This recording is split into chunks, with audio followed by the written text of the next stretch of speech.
لے آؤ اس بیٹے دے نانے نو بلا کے لے آؤ جدوں بندہ نبی پاک صلی اللہ علیہ وسلم کول پہنچے اللہ دے پاک پیغمبر نو خبر دیتی ہے کہ تہاڈا نواسا تہاڈی بیٹی دا بیٹا موت دی کشمکش دے اندر ہے لہذا میرے محمد رسول اللہ شفقت فرما کے تساں آؤ شاید اللہ دے امر دے حکم دے فیصلے دے اندر کوئی ترمیم ہو جاوے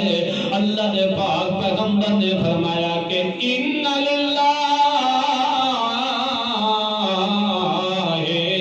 ما اخذ ولہ ما آتا وکل شیء عنده بأجل مسمى اللہ دیندا بھی اپنی مرضیاں نال تے لیندا بھی اپنی مرضیاں نال ہر ایک چیز دا وقت اس ذات نے مقرر کر دیتا ہے لہذا میرے آمن دے نال اللہ دے حکم دے اندر ترمیم نہیں ہو سکتی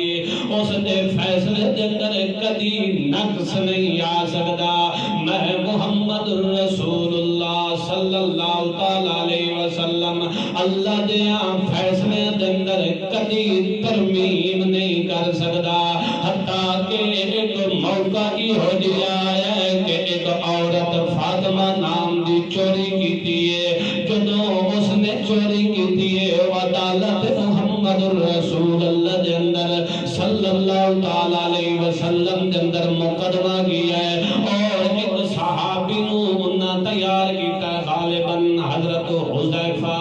رضی اللہ تعالیٰ عنہ کہ نبی پاک صلی اللہ علیہ وسلم دی خدمت دے اندر جا کے تساں آکھو کہ اس فیصلے دے اندر ذرا ترمیم کر دیو چوری دی کی سزا ہے ہاتھ کاٹ دیو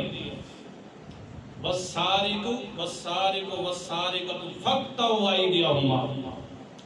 چور جدو کہ کرے چوری کرے تو کہ کرو ہاتھ کاٹ دیو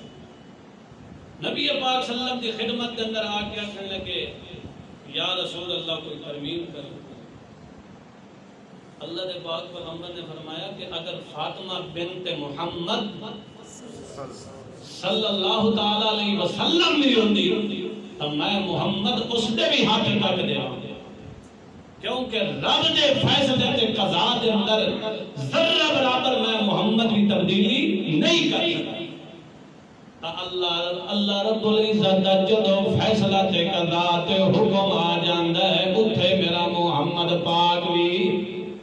ترمیم تے